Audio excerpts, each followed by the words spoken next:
Can the Indonesian government ensure equal fairness and development to its people?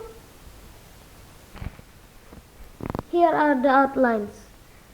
First is the country I chose and where it is, then key facts and figures. Second is the problems with fairness in the country, and then how developed is the country, and then some advice to the government and the references.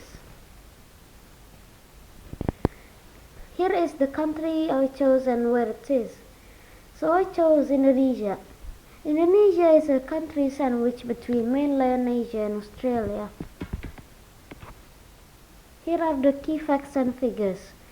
Indonesia consists of 17,500 islands. That's a lot. It's also the biggest Muslim country in the world. It has over 700 languages from 1,340 tribes. It's the fourth biggest country by population with 270 million people calling it home. It also has a big inflation, as 1 euro is about 17,000 rupiah and the smallest note or coin is about 100 rupiah. Development. How developed is Indonesia? From the economic aspect, the economy of Indonesia is the largest in Southeast Asia and one of the emerging market economies of the world. And Indonesia's internet economy is also expected to cross the 130 billion mark by 2025.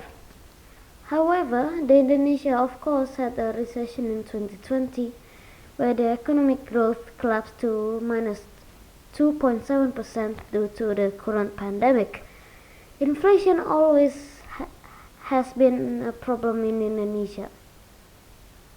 Because of political turmoil, Indonesia once suffered hyperinflation with 100% annual inflation between 1964 and 1967, and it was big enough to create severe poverty and hunger.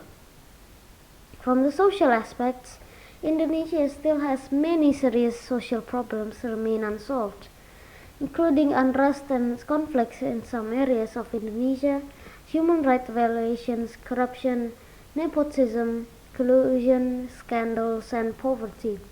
This situation has brought frustration to the people of Indonesia.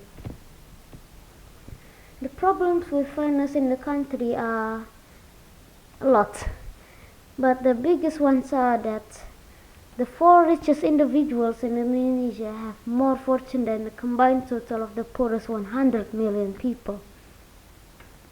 Much of the land is owned by big businesses and rich individuals who get all the earnings. Likewise, the education system is still underfunded and there are many barriers to equal access, which means many Indonesians' labor force cannot access higher skilled and higher paid occupations. Some advice to the government are that to invest more in the education and clean energy sector, to make more job opportunities and pay your cut to the people but spend rest on key supporters. You would only understand if you know politics.